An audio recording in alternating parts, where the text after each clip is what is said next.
పరిపాలన అనే బండికి అధికారులు ప్రజాప్రతినిధులు జోడెడ్ల లాంటివారు. ఈ రెండు సమన్వయంతో పనిచేస్తేనే పాలన అనేది సక్రమంగా సాగుతుంది. అయితే ఏపీలోని ఆ కీలక నగరంలో వాళ్ళు వీళ్ళు కలిసి రచ్చ చేసేస్తున్నారట. పరస్పరం ఆరోపణలు విమర్శలతో రోడ్డెక్కుతున్నారు. కలిసికట్టుగా పనిచేయాల్సిన వాళ్లే ఇలా దుమ్మెత్తి పోసుకుంటుంటే నగర అభివృద్ధికి దూరమైపోతుంది అనే విమర్శలు వెల్లువెత్తుతున్నాయి. ఇంతకీ ఇదంతా ఎక్కడ జరుగుతోంది, ఎందుకు జరుగుతోంది? గుంటూరు కార్పొరేషన్ లో పొలిటికల్ కాక, ఓవైపు మేయర్, మరోవైపు కమిషనర్,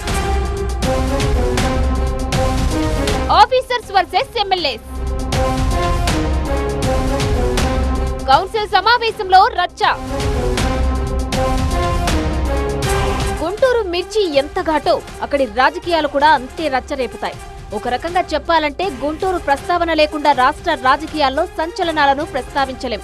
ఈ నగర పరిధిలో 3 నియోజకవర్గాలున్నాయి. గుంటూరు తూర్పు, గుంటూరు పశ్చిమతో పాటు పత్తిపాడు నియోజకవర్గంలోని కొంత భాగం గుంటూరు నగర పరిధిలోకి వస్తుంది. ఇక కీలకమైన గుంటూరు కార్పొరేషన్ పరిధిలో పరిపాలనంతా కమిషనర్, మేయర్ చేతుల్లోనే ఉంటాయి. అయితే ఈ పాలన ప్రక్రియలో పాలకులకు ప్రాధాన్యత ఇవ్వకపోతే మాత్రం పొలిటికల్ దుమారం తప్పదు. ఇప్పుడు ఈ నగర పరిధిలో అదే జరుగుతుంది. గుంటూరు కార్పొరేషన్ కమిషనర్ పులి శ్రీనివాస్ కు లోకల్ అధికార పార్టీ సిట్టింగ్ ఎమ్మెల్యేలకు మధ్య పచ్చగడ్డేస్తే భగ్గుమనేలా ఉన్నాయి పరిస్థితులు. గుంటూరు పశ్చిమ ఎమ్మెల్యే గల్లా మాధవి, పత్తిపాడు ఎమ్మెల్యే బూర్ల రామాంజనేయులకు కమిషనర్ కు మధ్య మాటల యుద్ధమే నడుస్తోంది. ఎమ్మెల్యేలను పట్టించుకోకుండా ఒంటెత్తు పోకడలతో ముందుకెళ్తున్న కమిషనర్ పై గుస్సా మీదున్నారట అధికార పార్టీ నేతలు. ఈ వ్యవహారాన్ని కొద్ది కాలం సహించిన నేతలు ఇక ఊరుకునే ప్రసక్తే లేదంటుండడం రాజకీయంగా రచ్చరేపుతోంది. కార్పొరేషన్ కౌన్సిల్ సమావేశంలో తాము అడిగిన ప్రశ్నలకు సమాధానం కావాలని పట్టుబడుతుండడం దుమారానికి కారణమైంది. పశ్చిమ ఎమ్మెల్యే గల్లా మాధవి, కమిషనర్ పులి శ్రీనివాస్ మధ్య కౌన్సిల్ హాల్లోనే మాటల యుద్ధం జరిగిందట. స్ట్రీట్ వెడ్డింగ్ జోన్స్ ఏర్పాటు, ఆక్రమణల తొలగింపు, కాంట్రాక్టర్లకు బిల్లుల చెల్లింపు, ఇలా ఏ అంశంలోనూ ఇద్దరి మధ్య సఖ్యత కుదరలేదు. 3 నెలల క్రితం జరిగిన కౌన్సిల్ సమావేశంలో స్ట్రీట్ వెడ్డింగ్ జోన్స్ పై గల్లా మాధవి, కమిషనర్ శ్రీనివాస్ మధ్య భేదాభిప్రాయాలు వచ్చాయి. చిరు వ్యాపారులను ఇబ్బంది పెడుతున్నారంటూ కార్పొరేషన్ అధికారులను మాధవి నిలదీశారు. పూర్తి స్థాయిలో వెడ్డింగ్ జోన్స్ ఏర్పాటు చేయకుండా చిరు వ్యాపారులను ఇబ్బంది పెడితే ఎలాగని ప్రశ్నించారు. దీనిపై కమిషనర్ శ్రీనివాస్ కూడా గట్టిగానే బదులిచ్చారు. నిబంధనల ప్రకారమే ముందుకెళ్తున్నామని, ఎవరిని ఇబ్బంది పెట్టే ఉద్దేశం తమకు లేదని ఎమ్మెల్యేలకు కౌంటర్ ఇచ్చారు. ఆక్రమణలు తొలగిస్తున్నప్పుడు వ్యాపారులకు సరైన సమాచారం ఇవ్వకుండా అధికారులు ఇష్టారాజ్యంగా వ్యవహరిస్తున్నారన్నది ఎమ్మెల్యేల ఆరోపణ. దీని కారణంగా బాధితులు వచ్చి తమ కార్యాలయాల దగ్గర ఆందోళనకు దిగుతున్నారని ఆగ్రహం వ్యక్తం చేస్తున్నారు. ఇటీవల కౌన్సిల్ సమావేశంలోనూ ఇదే విషయమై కమిషనర్ను నిలదీశారు ఎమ్మెల్యే మాధవి. ఆ తర్వాత జరిగిన ప్రత్యేక సమావేశంలో కూడా ఇద్దరి మధ్య మాటల తూటాలు పేలాయి.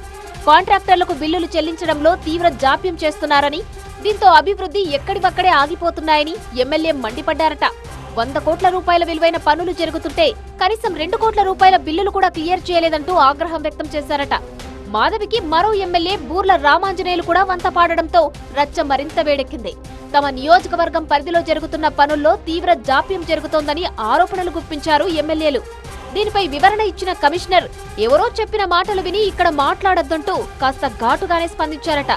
ఇబ్బడి ముబ్బడిగా ప్రజాప్రతినిధులు వర్క్స్ ని శాంక్షన్స్ తీసుకుంటారని, అయితే కాంట్రాక్టర్లు 20-30 పనులు తీసుకొని సరైన సమయంలో పూర్తి చేయడం లేదని వారి దృష్టికి తీసుకొచ్చారట. కమిషనర్ వ్యాఖ్యలు ఎమ్మెల్యేలకు మరింత కోపం తెప్పించింది. ఎవరో చెప్పిన మాటలు వినాల్సిన అవసరం తమకేంటంటూ పులి శ్రీనివాస్ పై విరుచుకుపడ్డారు. సకాలంలో బిల్లులు చెల్లించకపోవడం వల్ల పనులు ఆగిపోతున్నాయని, ఎమ్మెల్యేలం కాబట్టి ప్రజలు తమను ప్రశ్నిస్తున్నారని అధికారులపై ఆగ్రహం వ్యక్తం చేశారు. రేపో మాపో స్థానిక సంస్థల ఎన్నికలు జరిగితే తాము సమాధానం చెప్పుకోవలసి వస్తుందని తమ ఇబ్బందుల్ని ఏకరువు పెట్టారు. ఇలా ప్రజాప్రతినిధులు, అధికారులు పరస్పరం ఆరోపణలు చేసుకోవడం పొలిటికల్ గా పెద్ద రచ్చే అయింది. కార్పొరేషన్లో సమావేశమంటేనే సెయ్యి అంటే సెయ్యి అన్నట్టుగా మారింది పరిస్థితి. ప్రతిపక్షంతో పని లేకుండా అధికార పక్షంలోనే అటు అధికారులు, ఇటు ఎమ్మెల్యేలు కసుబుసులాడుకుంటుండడం కలకలం సృష్టిస్తోంది. కలిసి పనిచేయాల్సిన వర్గాలు ఇలా పరస్పరం తిట్టిపోసుకుంటుంటే అభివృద్ధి పనులెలా ముందుకెళ్తాయనే ప్రశ్న స్థానిక ప్రజల్లో ఉత్పన్నమవుతుంది. ఇప్పటికైనా కయ్యాలు మాని ఎమ్మెల్యేలు, అధికారులు కార్పొరేషన్ అభివృద్ధిపై దృష్టి పెట్టాలనే అభిప్రాయం వ్యక్తమవుతోంది.